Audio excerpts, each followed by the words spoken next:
mensagem é: uma vez que o sumo apóstolo escolheu seus apóstolos, agora os instrui e os envia. O texto de Mateus 10 compreende os versículos 5 ao 15 e diz: estes 12 Jesus enviou, dando-lhes ordens, dizendo: não ireis pelo caminho dos gentios, e não entreis em nenhuma cidade samaritana, mas ide antes às ovelhas perdidas da casa de Israel. E enquanto forem, pregai, dizendo: o reino do céu tem se aproximado. Curai os enfermos, purificai os leprosos, ressuscitai os mortos, expulsai os demônios. De graça recebeste, de graça dai. Não provisioneis ouro, nem prata, nem cobre nos vossos cintos, nem alforje para a sua jornada, nem 2 túnicas, nem calçados, nem bordões, porque digno é o trabalhador do seu alimento. E em qualquer cidade ou aldeia em que entrardes, investigai quem nela é digno, e ali vos hospedeis até prosseguirdes. E quando entrardes em uma casa, saudai-a. E se a casa for digna, deixai sobre ela a vossa paz. Mas se não for digna, torne para vós a vossa paz.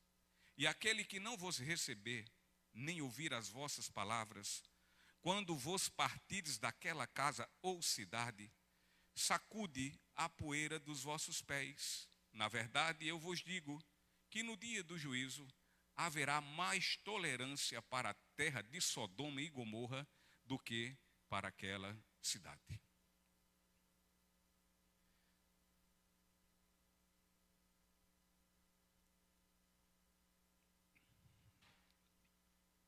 Então, queridos, no início deste capítulo 10, o nosso querido irmão, o evangelista Mateus, ele nos fala sobre o chamado e um chamado convocatório de nosso Senhor Jesus Cristo aos seus discípulos.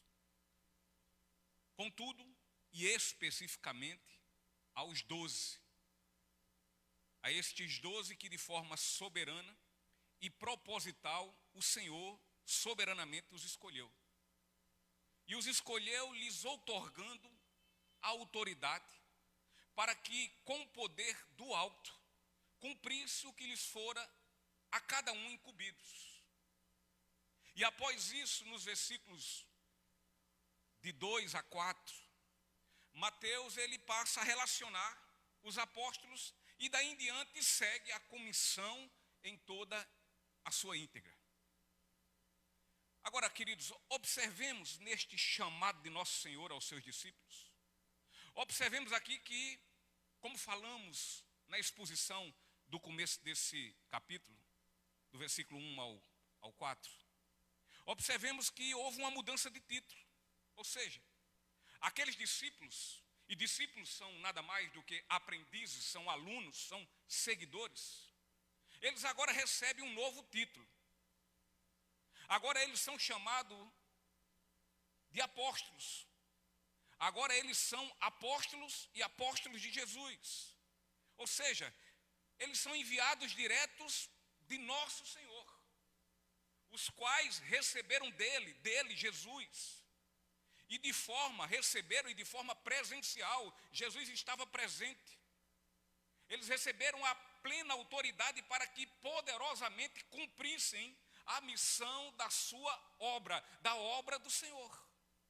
Afinal, meus queridos, Jesus é Ele quem chama. É Jesus quem chama. E é Jesus quem instrui. É Jesus quem capacita.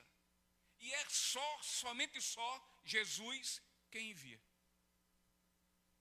Então, meus queridos, o comissionamento que Jesus lhes deu aos seus discípulos, deu aos seus apóstolos, foi pregar o reino dos céus.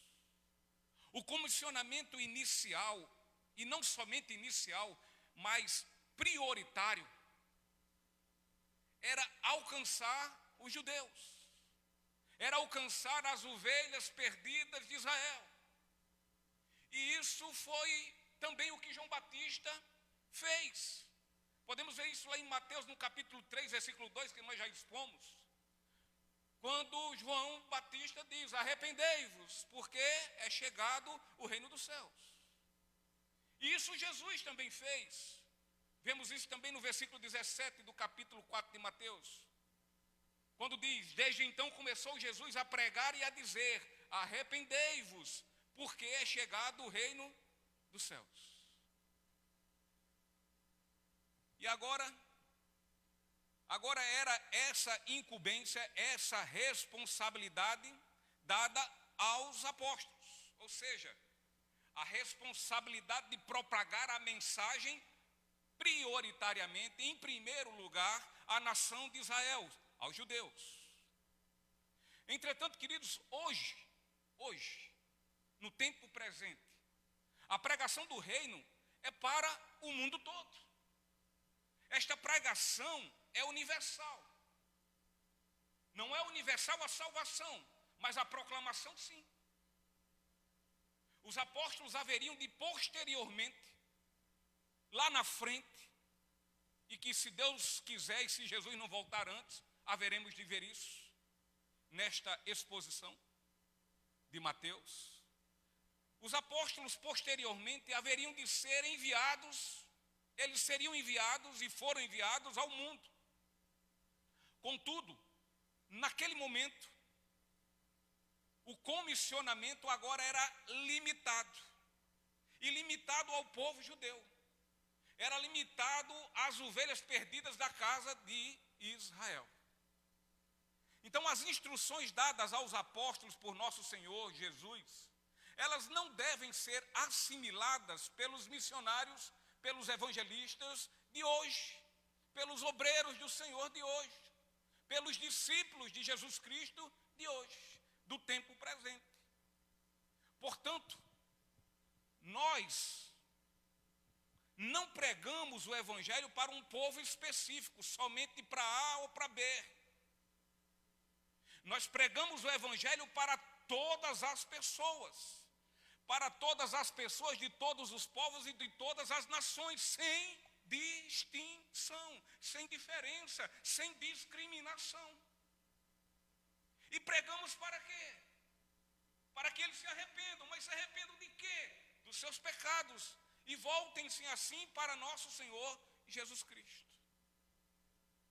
E sendo assim, os princípios espirituais deste discurso, compreendido no parágrafo que nós iremos agora expor, quanto ao envio, a este envio dos apóstolos escolhidos, e agora enviados por Jesus, eles de alguma forma se aplicam a nós. Exceto as instruções específicas, pontuais. Estas não. Essas de forma alguma.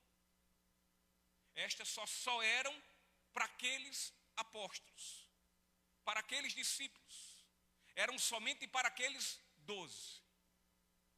Portanto, queridos, posto isto, vamos agora ao texto e eu quero mais uma vez ler com vocês os versículos de 5 a 7. E os versículos de 5 ao 7 diz: estes 12 Jesus enviou, dando-lhes ordens, dizendo: não ireis pelo caminho dos gentios e não entreis em nenhuma cidade samaritana, mas ide antes as ovelhas perdidas da casa de Israel. E enquanto forem, pregai dizendo: o reino do céu tem se aproximado. Aqui está uma missão dada pelo Senhor e o Senhor da seara. Seus apóstolos, que eram todos judeus, foram enviados aos judeus. Nós devemos entender que são, como há pouco falei, instruções específicas, instruções pontuais. Portanto, não pode servir de exemplo para todas as missões. Aqui foi uma missão especial e específica de judeu para judeu, de Israel para Israel. Era uma missão estritamente limitada à nação judaica. Inclusive, até mesmo o povo mais semelhante, mais parecido, foi a estes discípulos, foi a eles terminantemente proibido, vetado, deles irem até este povo, esse povo que se parecia com o povo judeu, o povo samaritano. Veja que Cristo diz: e não entreis em nenhuma cidade samaritana. A missão evangelística estava limitada às ovelhas perdidas de Israel, como também limitada nas pastagens das proximidades, ali pela região da Galiléia, e até porque Jesus, quando proferiu estas palavras, quando ele passou essas ordens aos seus apóstolos, ele estava exatamente na Galiléia. E as instruções eram especificamente rigorosas para que não fossem as cidades dos gentios e nem dos samaritanos. E Jesus, ao dizer estas suas palavras aos 12, podemos aqui parafraseá-las da seguinte forma. Jesus disse, como se Jesus dissesse: vejam, eu sei, e não precisam estar me lembrando disso. Eu sei que a promessa é que serão benditas todas as famílias da terra por meio de vocês. Mas eu quero que vocês entendam o seguinte: a minha ordem agora, o que eu determino agora, o que eu falo agora, é para que essa missão que vocês vão fazer seja, em primeiro lugar, prioritariamente, anunciar o reino aos judeus, ou seja, ao nosso povo. Portanto, a primeira missão de vocês será ao povo de Israel. Não se preocupem, eu cumprirei minha palavra. Afinal, eu não sou homem para mentir, e nem filho do homem para se arrepender.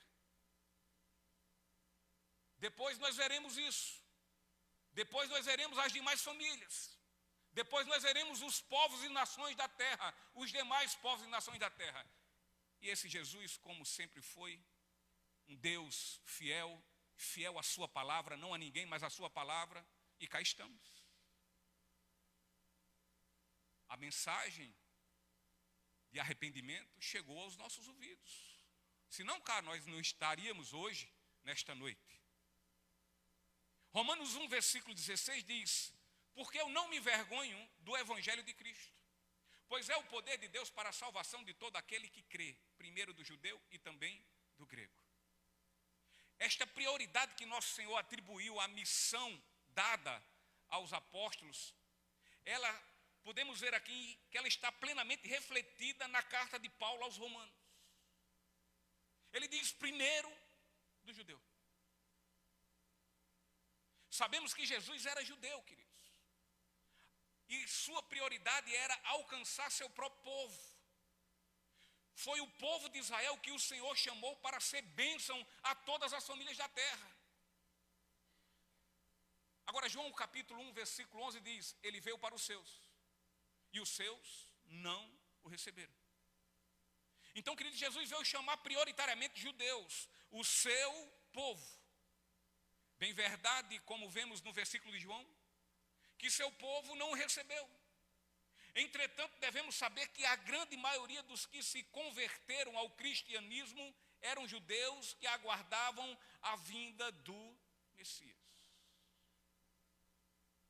Portanto, diante disso, Jesus enviou os apóstolos às ovelhas perdidas de Israel e o fez para pregar-lhes advertidamente que o reino dos céus está próximo.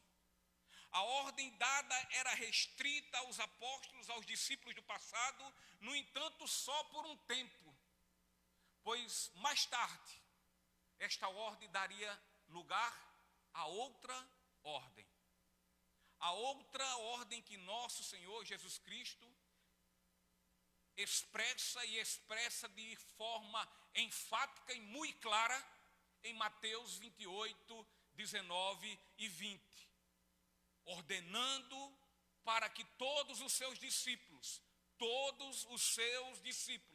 para que eles vão, para que preguem, para que ensinem, fazendo discípulo e os batizem. Entretanto, agora a abrangência é ilimitada, não tem fronteiras, é mundial, é universal, ou seja, a pregação agora é para todas as famílias e povos de todas as nações da terra. Vão, preguem e ensinem também. Ensinem para que eles sejam meus discípulos, para que eles entendam a minha vontade, para que eles cumpram os meus propósitos. Feito isso, os batizem, para que eles, depois de sendo discípulos, façam também discípulos, e outros façam mais ainda, até que eu venha.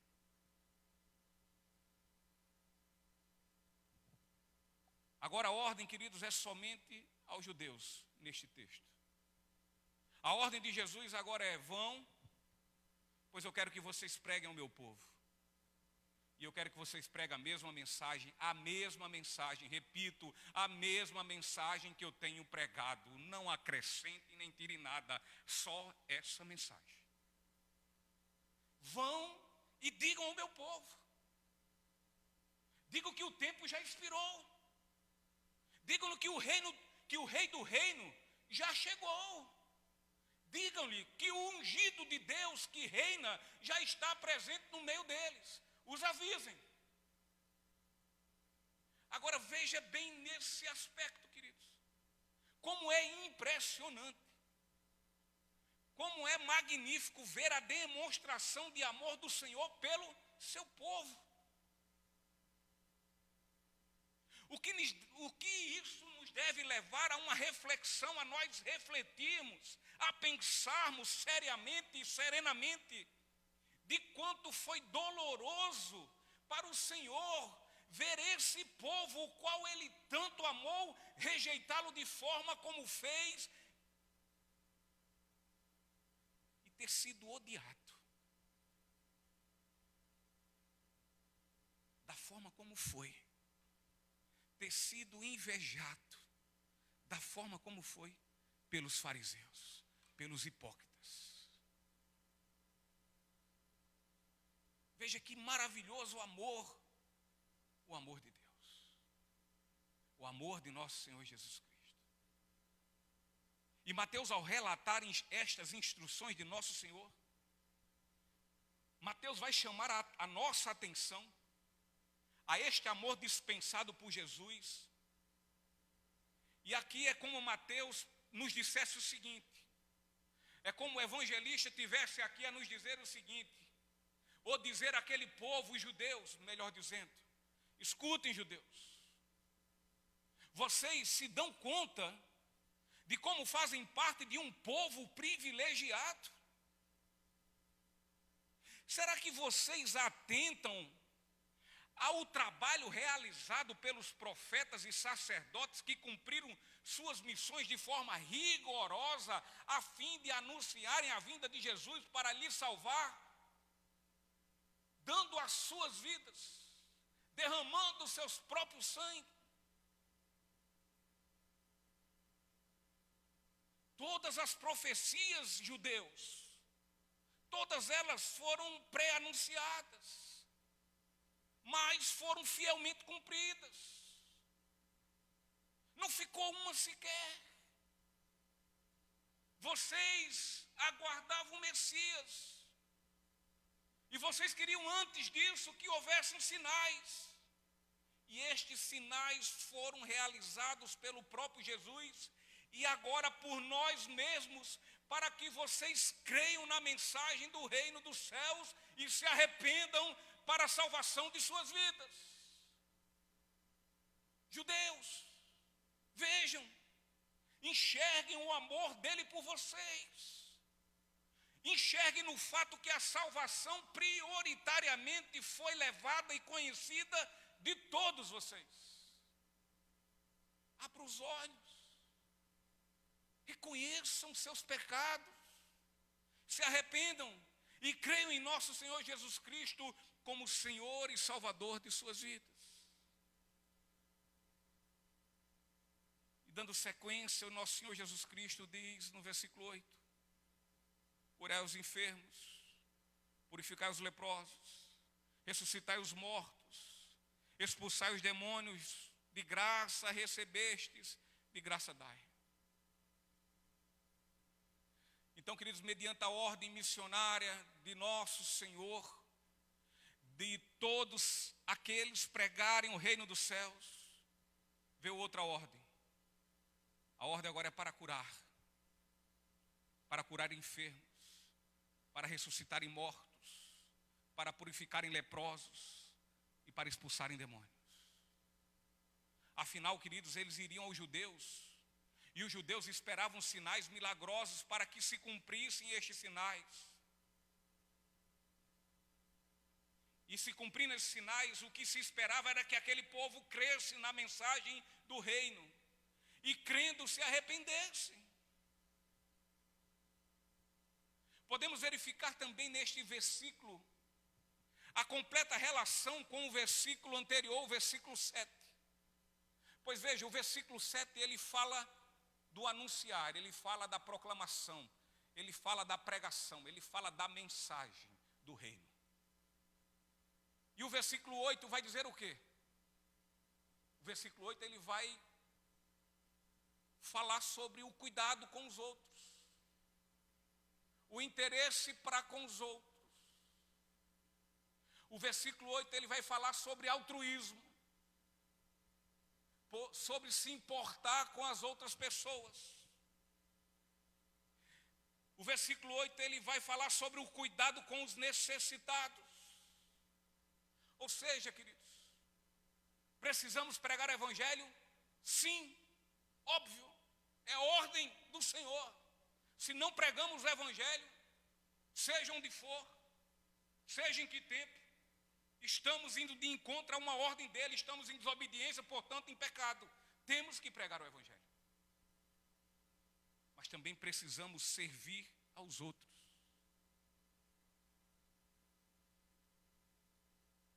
Precisamos pregar a mensagem do amor, mas precisamos praticar o amor.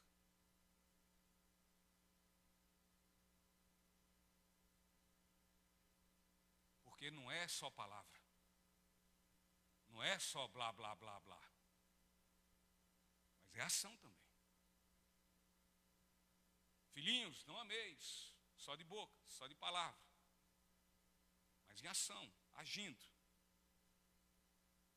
O pastor Fritz Hennecker, um pastor da Alemanha, ele comenta a este respeito e comenta da seguinte forma: o envio autêntico, com uma fé autêntica, é realizado com duas mãos. A mão direita traz a palavra, a mão esquerda, o amor. A mão direita, o pão da vida. A mão esquerda, o pão de cada dia. Jesus os lembrou, e que também nós venhamos sempre lembrar, venhamos sempre ter em mente, e que jamais venhamos nos esquecer. Jesus lembrou e lembrou, falando aos olhos dos seus discípulos, dos seus apóstolos. Ele disse: de graça recebestes, de graça dai. Jesus os lembrou que eles haviam recebido a salvação gratuitamente.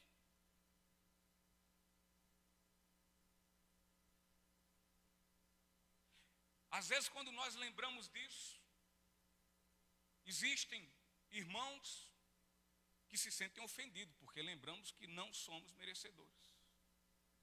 Mas Jesus lembrou. Será que aqueles apóstolos, isso é muito agudo, será que aqueles apóstolos, eles não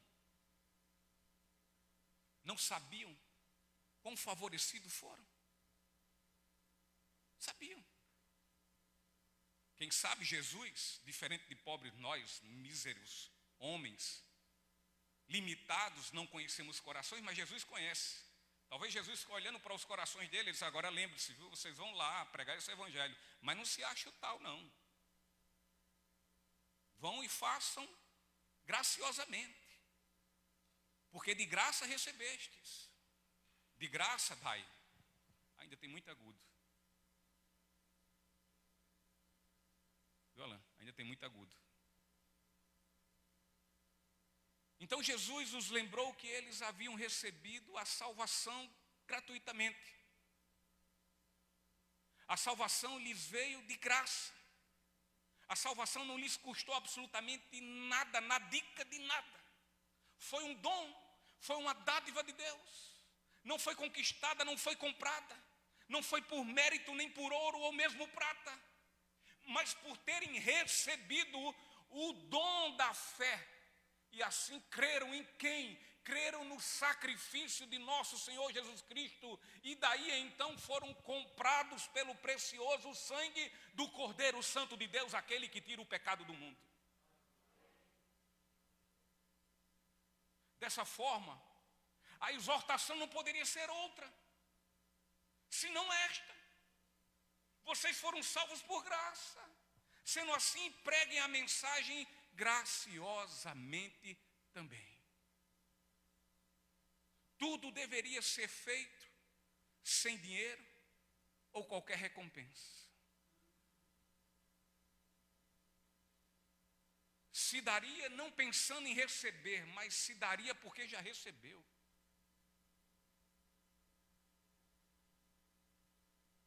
Faria-se isso por amor ao Senhor de suas vidas. Não pelo que eles iriam lhes fazer, mas pelo que ele já havia feito.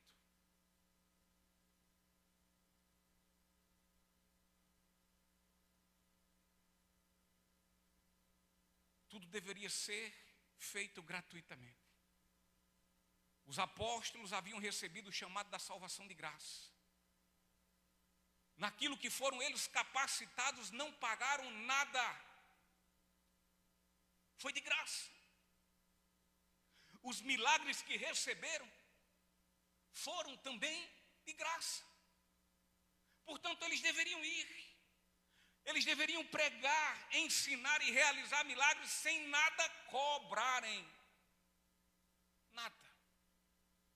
E por quê? Porque tudo lhes foi concedido gratuitamente.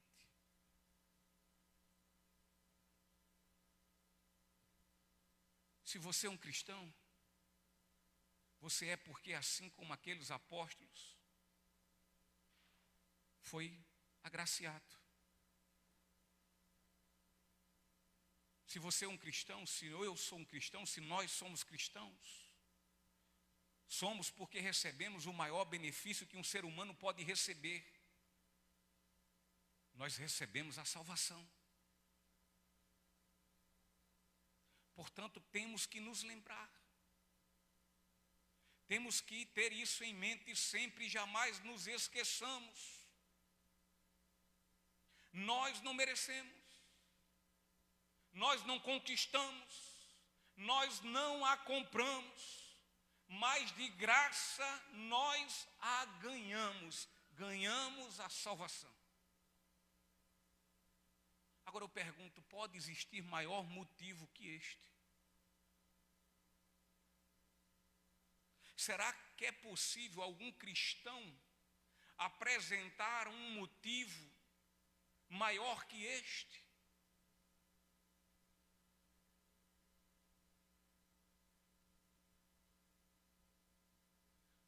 Será que tem algum outro motivo para que nós passemos a ir e apresentar o reino às outras pessoas? Pode existir um motivo maior que esse, de sabermos que nós não merecíamos, não merecemos e nunca jamais iremos merecer, porque de graça nós recebemos? Será que pode existir? Será que nós temos em mente algum motivo maior que esse de levarmos as pessoas a entenderem a mensagem da cruz.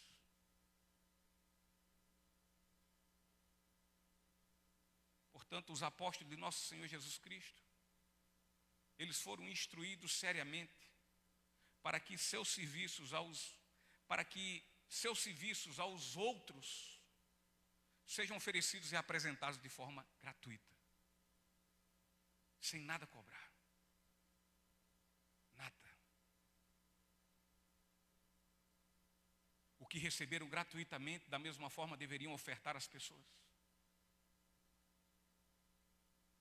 E esse de forma gratuita envolve também fazer sem peso, sem cara feia, sem achar ruim, mas ao contrário, achar bom, porque está fazendo, está tendo a oportunidade de fazer, de dar o que recebeu de graça, sem tristeza, mas alegre, feliz. Portanto, aqui está um princípio espiritual. E esse princípio não só se aplica aos discípulos do passado e aos apóstolos, mas também a todos nós, discípulos do presente, e todos quanto ainda existirão no futuro. E qual é esse princípio? Qual é? De graça recebestes, de graça dai.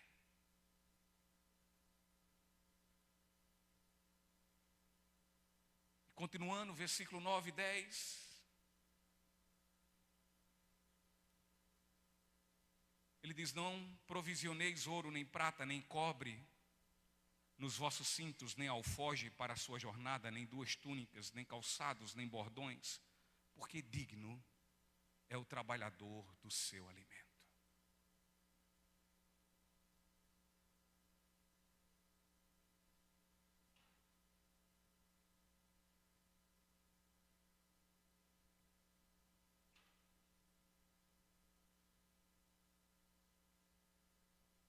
Jesus já havia dado suas ordens, Jesus já havia dado suas instruções.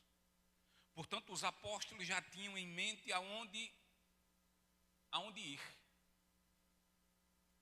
Eles já tinham em mente a mensagem que deveriam pregar, e a mensagem era a mesma de Jesus, sem tirar nem pôr.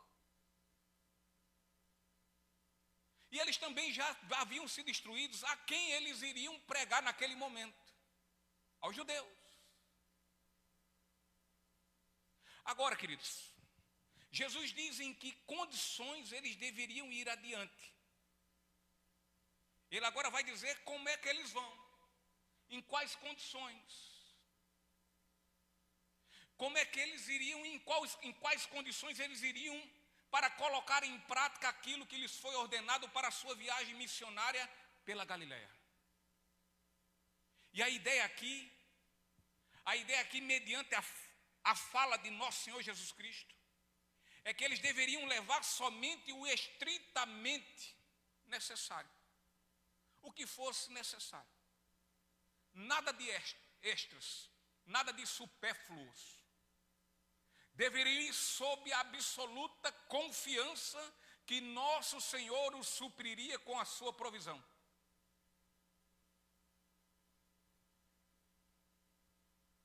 Eles iriam na completa dependência de Deus, na completa dependência do Senhor e Salvador de suas vidas. Isso, dado o fato que as pessoas haveriam de os acolher. Portanto, quando eles fossem acolhidos, eles não iriam necessitar de qualquer forma de dinheiro, nem mesmo cobre, nem mesmo um reles dinheirinho. Os apóstolos também não precisariam de uma bolsa nem de saco, pois todos quanto a quem curassem, pregassem e ensinassem de forma generosa, estes iriam lhe servir o alimento necessário. Os apóstolos também não precisavam levar roupas, não precisavam levar calçados extras, pois caso fosse necessário, as pessoas que de boa vontade os ouvisse, dariam, como foi lido aqui, alegremente. Estas iriam lhe prover o que vestir e o que calçar. E olha, queridos, tal procedimento é correto, e não só correto, é justo. Afinal, todos quantos são levados ao conhecimento do Evangelho, e por este Evangelho são supridos e supridos espiritualmente. Estes que assim foram supridos, devem ajudar com bens materiais e financeiros aqueles que são instrumentos para tal suprimento. O pregador deve pregar de forma livre e graciosa, com toda certeza. Entretanto, aqueles que são beneficiados por estas pregações devem também colocarem-se livres e voluntariamente, não de forma obrigada, eles devem se colocar como supridores de suas necessidades. Nosso Senhor Jesus Cristo não queria que seus apóstolos se sentissem ocupados e pesados com as preocupações do que haveriam de comer ou de vestir-se. Ele não queria. Sua vontade era que os apóstolos não carregassem cargas pesadas, devido aos seus fardos financeiros, às suas muitas necessidades. Por outro lado, Jesus queria que o povo de Deus, é quem cuidasse da provisão do vestido, do comer, do abrigo e tudo quanto mais fosse necessário para que a mensagem do reino fosse pregada.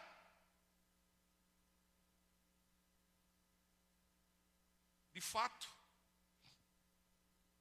o chamado à obra de Deus, a exemplo do pastoreio, não pode ser colocado igual ou semelhantemente a uma profissão como muitas outras existentes no mundo. Não pode. E é por isso que pastores fiéis ao Evangelho não tratam a igreja como empresa.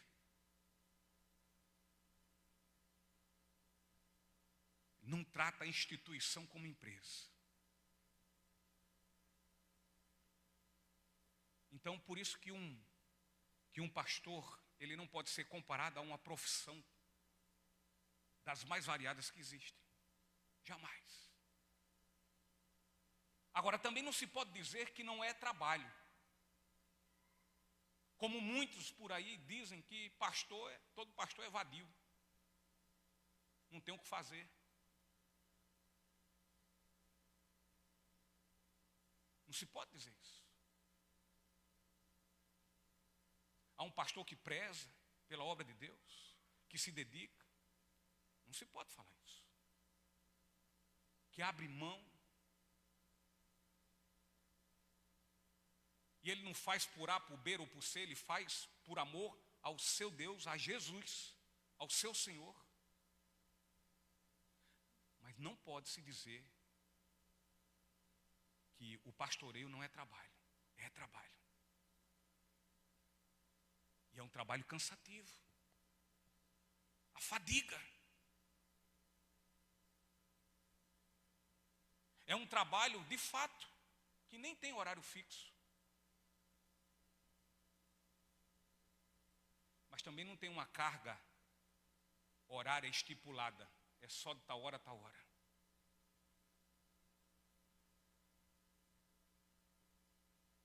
O trabalho, às vezes, é de madrugada.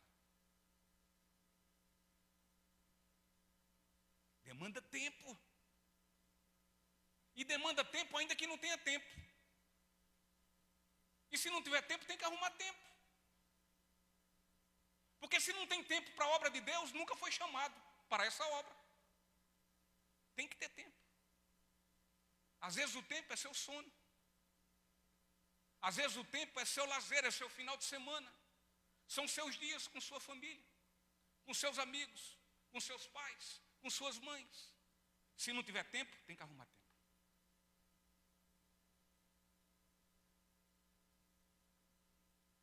É um trabalho árduo. Um trabalho árduo que muitas vezes não é reconhecido. É um trabalho árduo com momentos dolorosos. É um trabalho árduo, queridos, e um trabalho de inigualável, incomparável responsabilidade. Um trabalho que por vezes é solitário, só.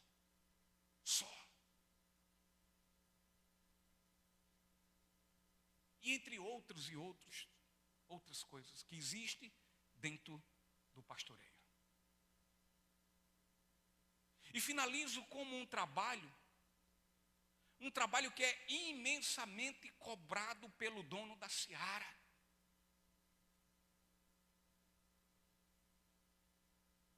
Imensamente cobrado. E sabe por quê?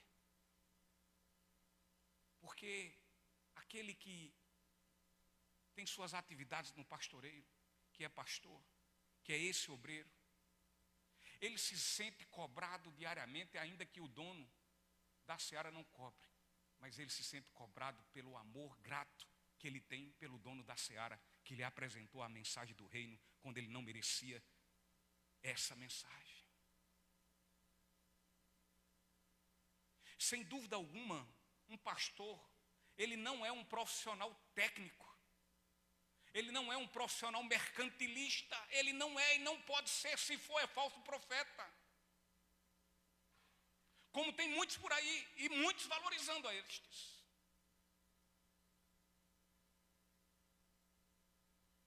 Mas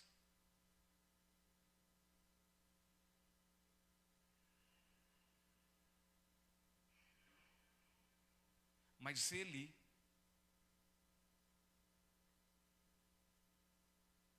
é considerado um pastor, como aquele que levanta-se da cama para trabalhar, mas não levanta-se motivado pelo salário que lhe será pago. Não é o que lhe motiva. A obediência ao Senhor da seara não é pelo que vai se receber, mas é pelo que recebeu.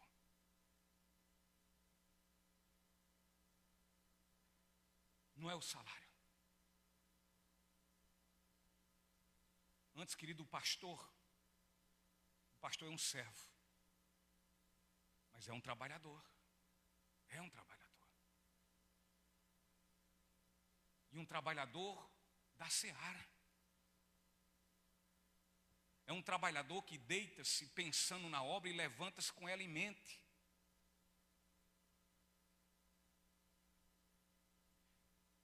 Levanta-se para o trabalho da seara.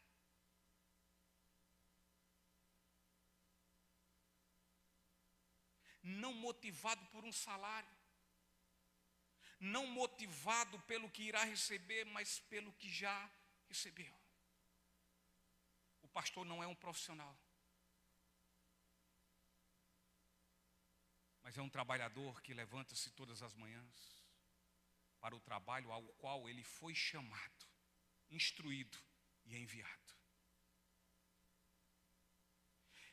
E assim ele faz porque tem certeza convicta e absoluta que de graça recebeu e por isso de graça ele também dá.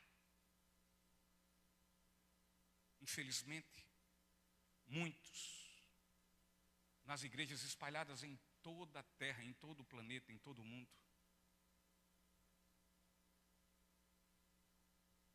entende que um pastor, para ser pastor, deve ser um devoto de São Francisco de Assis.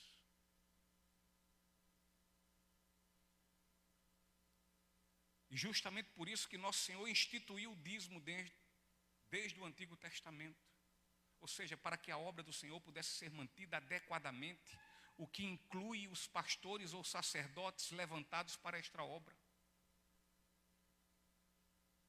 Eu penso que se Deus deixasse o sustento dos pastores ao bel prazer do entendimento humano, estes morreriam de fome, visto que a humanidade, via de regra, olha o trabalho do pastor como um trabalho sem valor. Conheço pessoalmente alguns. E tenho conhecimento de outros, muitos. Conheço colegas que tiveram de abandonar seus ministérios por não conseguirem suprir suas necessidades e, em especial, a de suas famílias.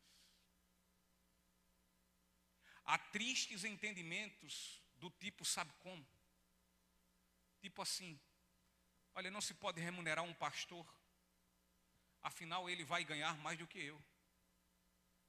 Precisamos que nosso pastor seja um homem humilde.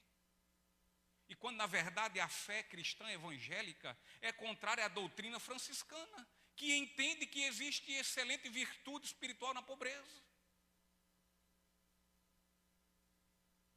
Infelizmente há um levantamento que diz que aproximadamente uma grande minoria das congregações dão o dízimo. Na verdade elas estão dizimando. Porque dar o dízimo é quando você oferta. Dizimar é quando você extingue.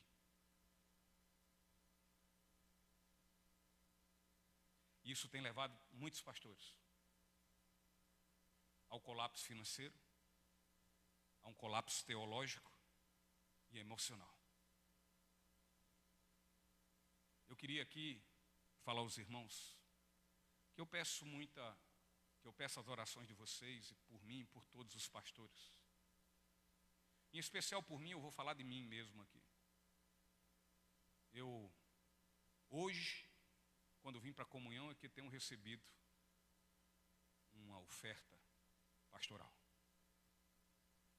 Em toda a minha vida, nunca recebi.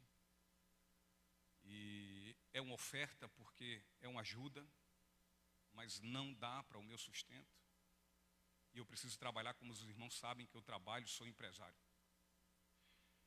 Mas eu peço ajuda, sabe por quê, meus irmãos? Porque pela essa necessidade de ter que trabalhar e de ser empresário, muitas vezes eu estou no meio dos negócios, um negócio onde não existe só crente. E eu sou assediado, instigado. E muitas vezes a carne quer falar mais alto. O querer e o ter fala mais alto do que o ser e o ser cristão. E eu tenho orado muito por isso e te pedido a Deus ultimamente. Eu tenho falado com alguns irmãos, com alguns colegas, em especiais colegas, que eu tenho me colocado, lutado para viver na dependência de Deus. E se por acaso em algum negócio da minha empresa for dando errado, eu sei o seguinte, eu tenho que colocar em mente que o Senhor foi quem me chamou, o Senhor foi quem me enviou e, portanto, eu tenho que estar na sua dependência e Ele vai tratar de tudo sobre na minha vida. Para que eu não venha me deixar levar e agir como os pagãos, como os ímpios, como os iníquos, na minha profissão. Porque eu sou pastor, eu sou crente e sou cristão, e eu tenho que ser na igreja, em casa e na minha empresa. Mas eu sou tentado, irmã Ivonete. E deixa eu dizer uma coisa a você, vez ou outra eu estou de joelhos chorando em casa, dizendo a Deus, Deus, eu me deixei levar, eu errei.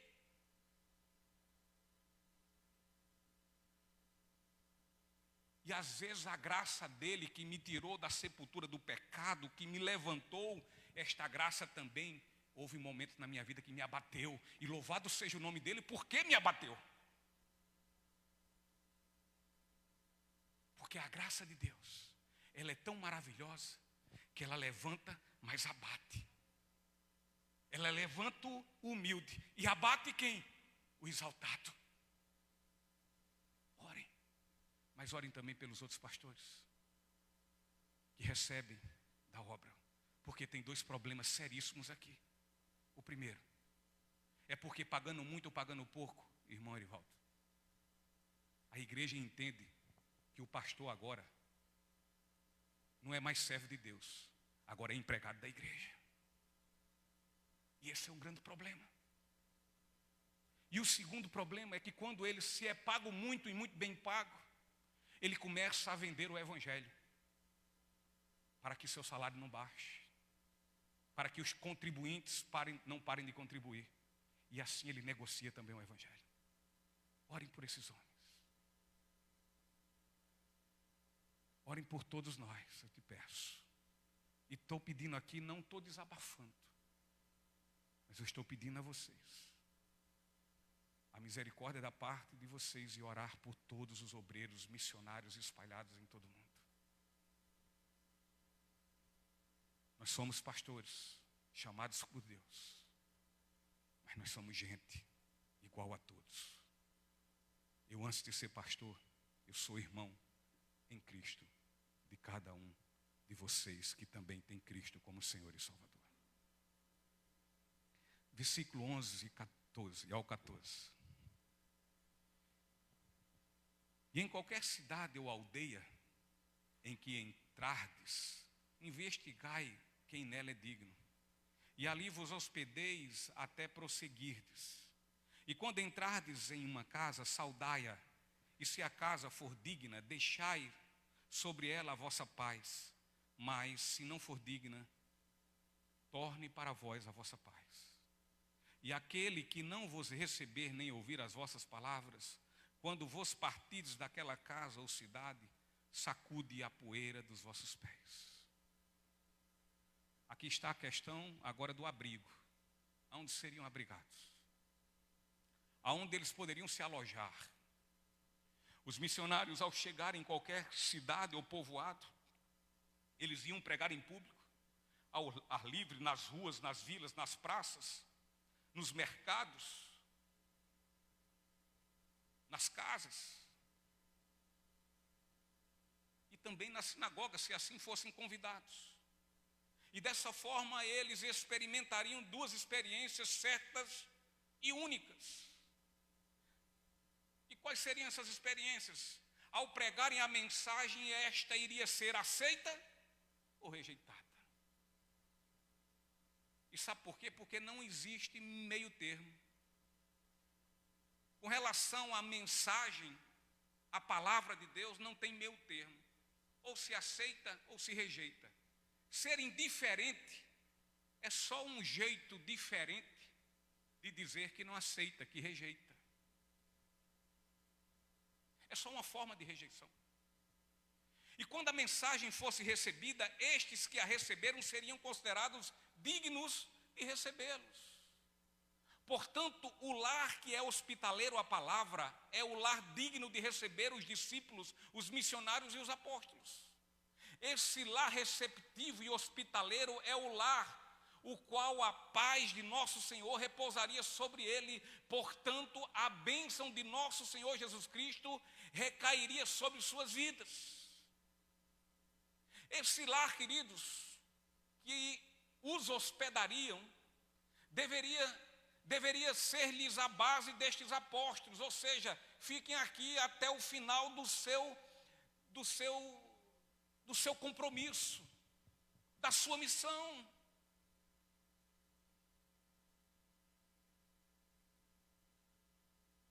No nome daquele que os enviou, os apóstolos não somente desejavam a paz, no nome de Jesus, mas traziam ela por meio da proclamação da mensagem do reino. Portanto, a bênção especial que aqui estamos falando, a bênção especial de nosso Senhor Jesus Cristo, é essa. Agora, como era isso? Era algo mágico? Era alguma coisa mística que acontecia? De forma alguma, queridos. A bênção especial do nosso Senhor é recebida da mesma forma como até hoje também é recebida por muitos. Ou seja, estes eram dignos de receber, porém pela graça, por meio dadivoso da fé, e não por outra coisa. Aí recebe a bênção. Agora, se o lar, ou seja, se a vida, a quem foi apresentada a mensagem, não receber, ou seja, se ela não crer, não receberia a bênção. ou seja, não receberia a paz que lhe era ofertada. A paz não a que o mundo dá, mas a que o Senhor dá. E sendo assim, a paz retornaria. E quanto a este lar que rejeitasse a oferta da paz pela bênção graciosa em Cristo, pela fé em Cristo, a orientação que Jesus dá é a seguinte: quando vos partirdes daquela casa ou cidade, sacude a poeira dos pés, dos vossos pés. Um judeu olhava para um gentio ou um samaritano e os via como impuros, como algo que não prestava, indignos, miseráveis, imprestáveis. Essa visão se estendia até suas casas, até suas terras, até suas propriedades. Portanto, se por acaso um judeu, levado por algum motivo, precisasse viajar e passar por terras gentílicas ou samaritanas, era costume sacudir suas vestes e bater os pés no chão ao chegarem na fronteira das terras de Israel. E sabe por quê? A fim deles não trazerem pó originado de suas terras impuras. Aqui está o gesto simbólico de profundo repúdio à impureza do gentio e do samaritano. E dessa forma, Jesus, ao orientar os apóstolos que sacudam a poeira dos pés, ele quer dizer mais ou menos assim: apóstolos e discípulos, se acaso vocês forem a casas e a cidades, ainda que estas sejam israelitas, ainda que sejam judeus, porém rejeite a minha palavra, proclamada por vocês, estes devem ser considerados pagãos, descrentes, indignos da minha graça, muito mais ainda merecedores da condenação, portanto, indesculpáveis. Quem rejeita essa palavra, quem rejeita esta palavra, quem não a recebe, segundo Jesus Cristo, em especial ao seu povo,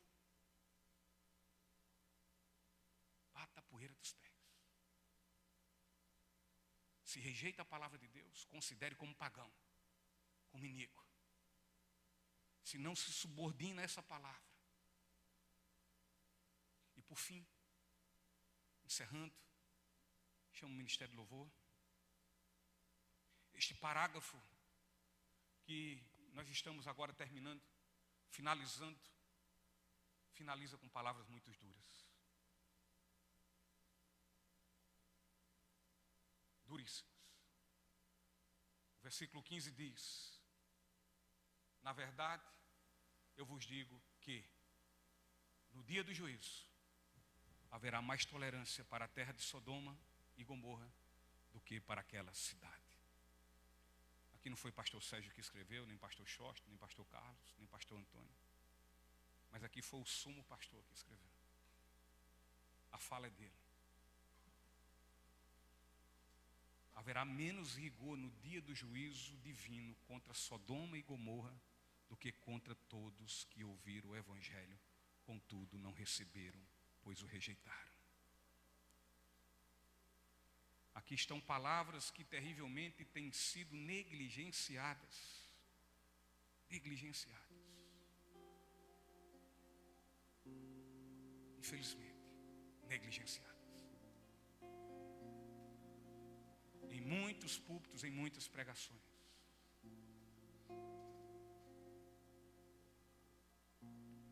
Talvez muitos desses que estão negligenciando essa palavra é justamente por conta dos seus salários, por conta da vaidade de ter um público grande, por conta de estar à frente do ministério, o que muitos dizem por aí que é de sucesso se ele for de 2, 3, 4, 5, 10 mil membros e congregados. Talvez estão negligenciando por isso. E não falar essas palavras.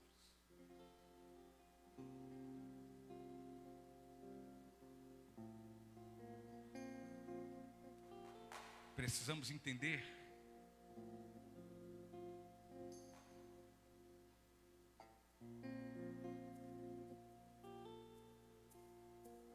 se são duras, mas é do nosso Senhor, é daquele que nos amou e que nos deu fé para crermos nele, e ele nos dá vida e vida em abundância.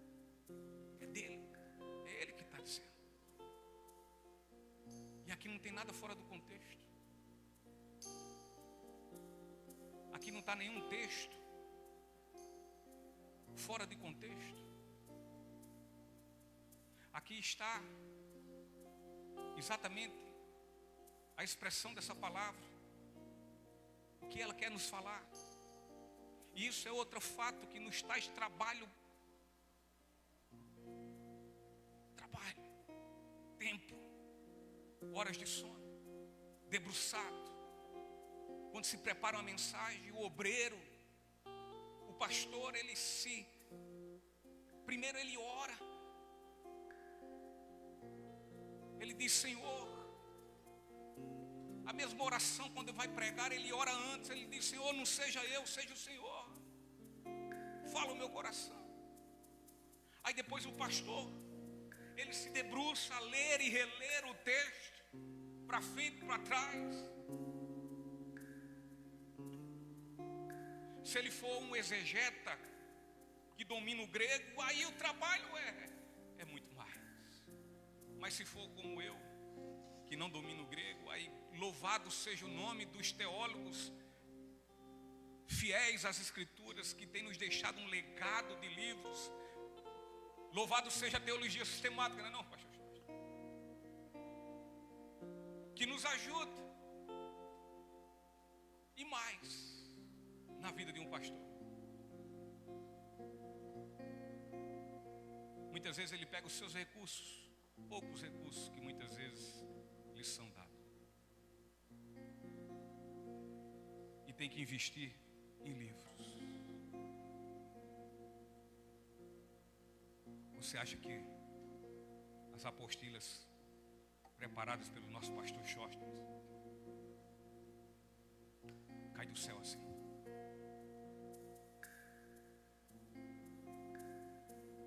Vejo muitos e muitos homens chamados, com dificuldades de fazer um curso de teologia. Não porque curso de teologia forma pastor, não. Mas como um pastor, um obreiro aprovado, ele quer entender as escrituras sagradas para ter cuidado com as ovelhas que não são deles, mas do Senhor. E tem custo. Falamos muito aí em Hernando Dias Lopes, Jonas Madureira. Eu desafio você a ir com uma conta, com uma máquina de calcular e verificar quanto custa a estante de um obreiro desse. Ora, um pequenininho como eu, há um custo tremendo. E até isso, o obreiro fiel ao Evangelho, ele tira, ao invés de comprar sua roupa e seu sapato invernizado, ele compra um livro. Às vezes tira até da sua conta de energia, da gasolina do seu carro. São palavras duras, mas são do Senhor, digna de louvor e de glória.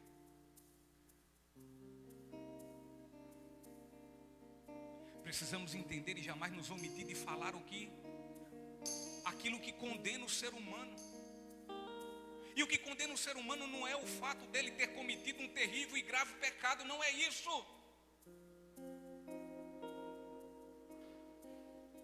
O que condena o ser humano é que ele vive a ouvir o Evangelho todo domingo, toda terça. Todos nos grupos de discipulados, ele ouve, não se prostra, não se humilha diante deste Evangelho. Isso é que condena.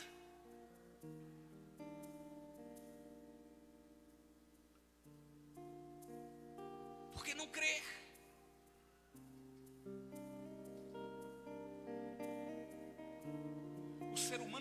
torna mais condenado é aquele que vive escutando muitas e muitas pregações do Evangelho, no entanto não se arrepende, não volta atrás.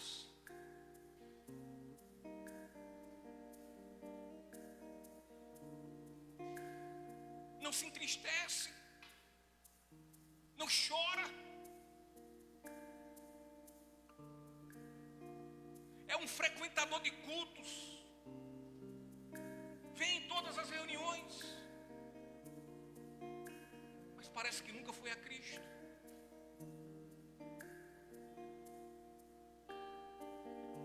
E tal procedimento leva a certa e absoluta condenação.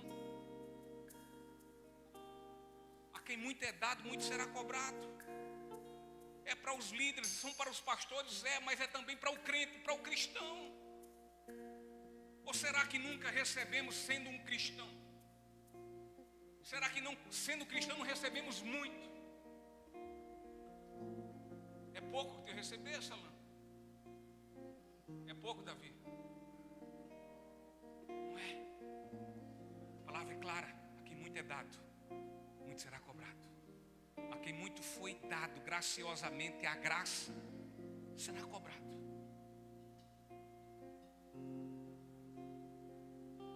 Quanto mais formos iluminados, muitos seremos cobrados. Cada vez que essa palavra fala em mim e clareia minhas ideias, que me ilumina, que ilumina minhas ideias, que me dá entendimento da vontade de Deus, e quando eu olho para mim eu vejo, eu estou muito longe, ela me cobra. E dou glória a Deus por isso, irmã Maria José.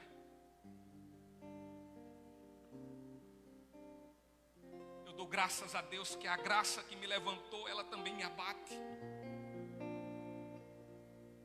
O que afinal estamos fazendo com o Evangelho? Nosso Senhor Jesus Cristo foi acolhido por nós em nosso coração, será que foi? Pois caso contrário, estamos num estado muito pior do que Sodoma e Gomorra.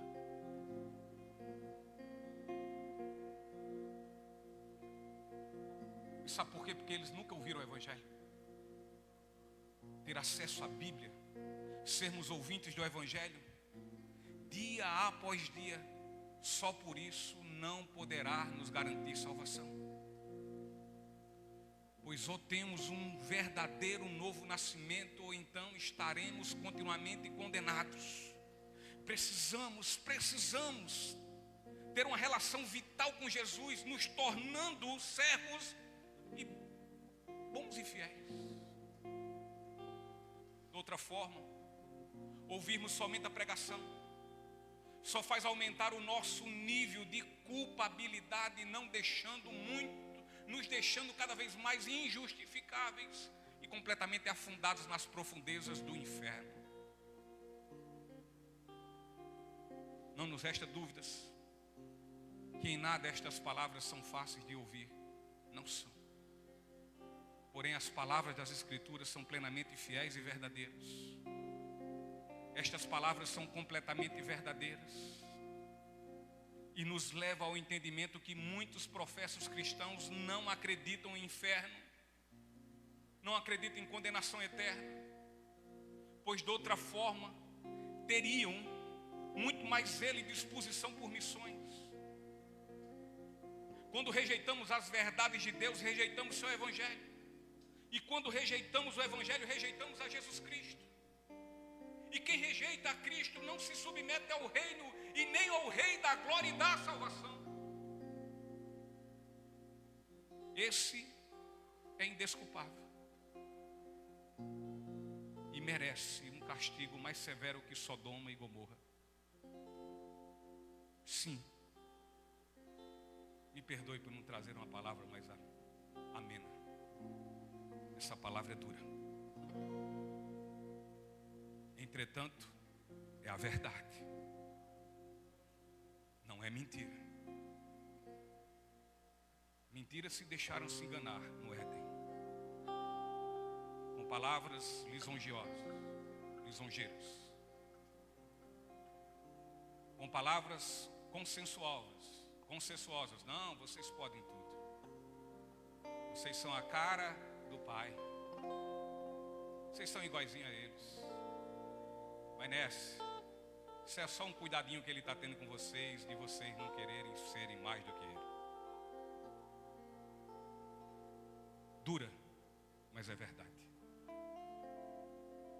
Fica só a pergunta para o final. E você? Você acredita que precisa sempre ouvir e receber esta verdade?